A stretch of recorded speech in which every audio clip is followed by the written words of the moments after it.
Post-traumatic stress disorder presents a real struggle for thousands of our military veterans, but some cutting-edge research is now underway at the VA hospital in South Oak Cliff. It could lead to a real breakthrough in the treatment of PTSD.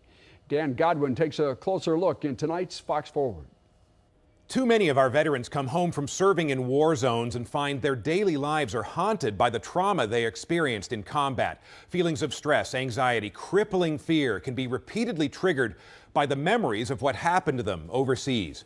Dr. Alina Cerise is hoping to change that in a significant way. She is chief of psychology at the Dallas VA Medical Center, and she is pioneering a new way to treat PTSD that is showing some real promise. Thanks for coming in. You're welcome.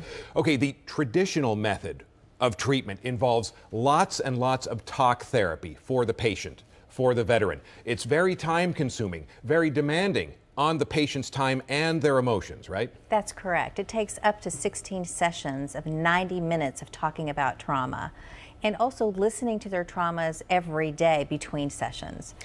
So your method, much less time consuming. So you sit the patient down, in this case we're illustrating it with showing research assistants, but you sit the patients down, put some electrodes on them, and you give them a brief, very brief retelling of the experience that's causing them such trauma, an experience from combat. And then, as those memories are activated, you administer a medication that severs that keeps that memory from overwhelming them now. Exactly right. So we're not changing the memory itself.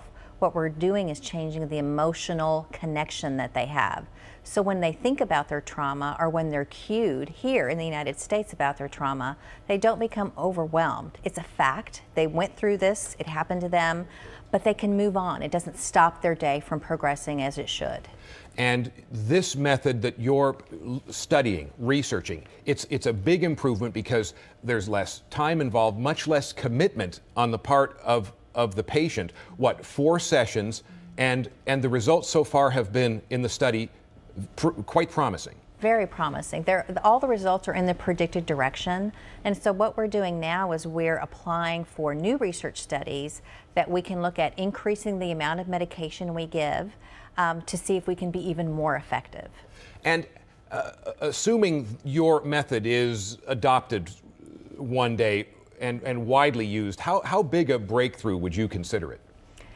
It would be life-changing for not only veterans, but for anybody that has been traumatized and has traumatic stress from a natural disaster, from sexual assault, from a motor vehicle accident. This is the technology that can be applied to anyone. And you talk about the need. As many as a third of our veterans who come back from combat deployments do suffer some kind of symptoms of PTSD. So certainly the work you're doing and the research is very urgently needed. That is correct. There's a huge need. Well, Dr. Cerise, thank you so much for the update and continued success. Thank you.